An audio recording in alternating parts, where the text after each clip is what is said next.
What's up, what's going on, legends? Welcome back to the channel. In today's video, we're going to be covering how to find the best sensitivity for you in Modern Warfare 2. Now, settings aren't the same for everyone.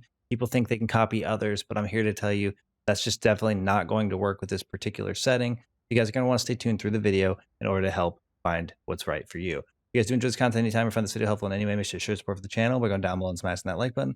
Go and throw an easy goal of 50 likes on today's video, as well as if you guys like to find a way back to the channel for more Call of Duty content, make sure you do hit that subscribe button. Also that notification bell so we don't miss you in future videos.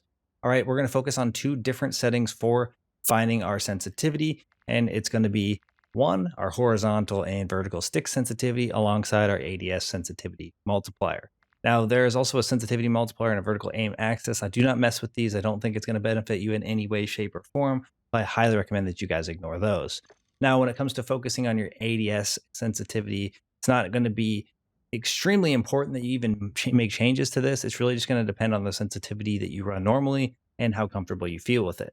Now, when it comes to regular sensitivity, I recommend starting at like a 5.5 or a 6.6. This is where most of the pro players end up putting theirs, and their game and the way that they play it is all about accuracy. So you already know that that's a good place to be. You're just going to want to find out what's right for you. Now, the idea when you're looking for your sensitivity here is going to be finding a middle ground between being able to spin around quickly and put yourself in situations where you can actually turn on people, but at the same time still being able to remain accurate. It doesn't do you any good to be able to zip around if you turn around and you can't hit any of the bullets on the target that's behind you. So essentially, you're looking for that nice middle ground. It's also important to note that if you are unable to keep, control of recoil, or you're unable to hit targets in a lot of cases, it's a good chance that your aim sensitivity is just a little bit too high, so you're going to want to make some adjustments. Essentially, when you go to aim down sight and shoot at people, you want to avoid having situations like this, where you just can't stay on the target, you're shooting all around them. It just might be an issue with your sensitivity. So instead, an ideal way to be looking at it is you want to be able to maintain accuracy as fluidly and as long as possible whenever you're firing the weapon. So essentially, it should look a little bit more like this.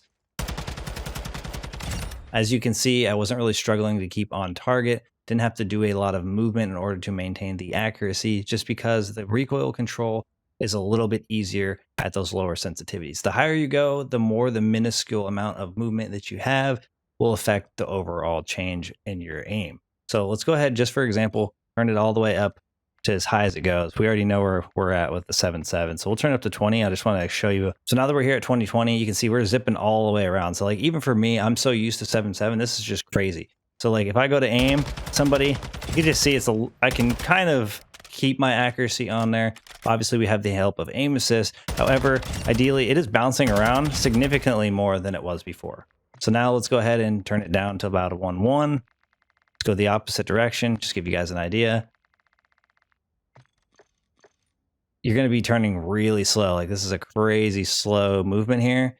However, when you go to aim down sight, it's going to be like your gun doesn't even move.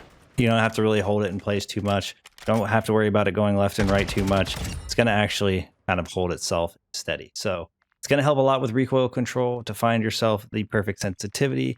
Again, I recommend starting at 5.5 or 6.6. And when it comes to ADS sensitivity, if you are feeling like your sense is really good when it comes to everything but aiming down sight, you feel like you're a little bit inaccurate, this is where the ADS sensitivity is going to come into play. Essentially, you're going to want to adjust it down a little bit. I turned mine about 15% down, so that way my ADS sense is a little bit slower, and that way I have a better chance of actually staying on my targets once I'm aimed down sight. And obviously this will help you with your recoil control and your accuracy as well. So essentially, you want to get into a position. This is a place in the firing range where you can obviously do whatever you want with whatever settings, find what works for you.